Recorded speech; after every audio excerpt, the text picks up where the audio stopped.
They are part of the landscape in Indochina, human-powered elegant ships that are an integral part of the daily life.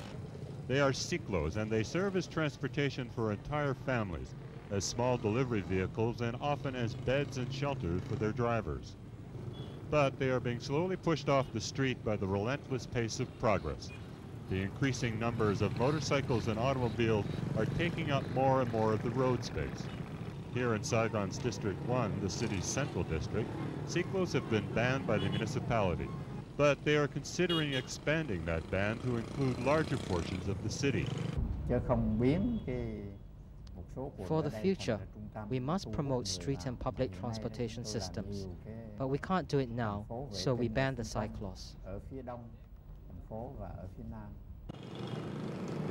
Ha Van Kong has worked as a Cyclo driver outside the Majestic Hotel for over a decade.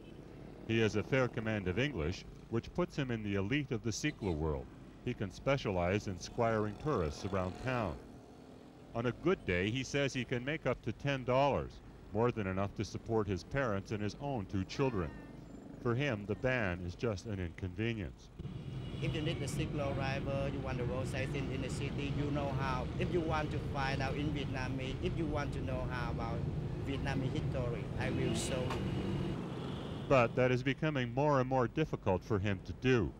Trying to evade the police out enforcing the ban against Cyclos means that Ha is constantly searching small side streets and alleys to reach his destination.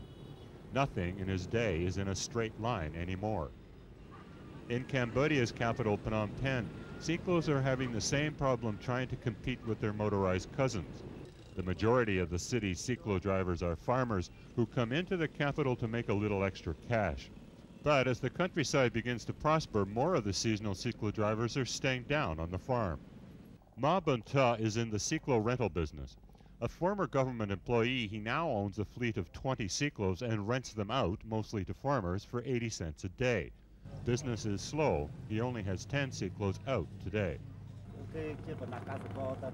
Not many people are around to rent Cyclos because it is the wet season. They have to go back to work on their farms. But he also wonders how many will be coming back. With better irrigation schemes, farmers are now able to plant 2 and sometimes 3 crops of rice a year, making the necessity of working as a Cyclo driver less pressing. Kon Mok doesn't have a farm. For him, driving a Cyclo is a year-round occupation.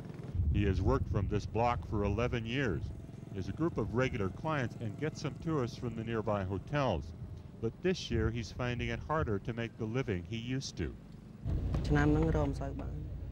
I work very hard, but this year I can't make much money. His income used to be as much as $5 a day. Now he feels he's lucky if he pulls in $1 or $2 a day. The estimated 12,000 Cyclo drivers in Phnom Penh work hard, but they are still some of the city's poorest residents. Most can't afford the $60 it costs to purchase a Cyclo, so on an income of $2 a day, minus the 80 cents a day rental fee, doesn't leave much to live on. Most have to sleep in squatter settlements, makeshift shacks, or simply pull over to the curb and curl up in the front.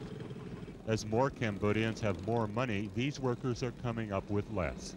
The new affluence of some is being spent on motorcycles and cars.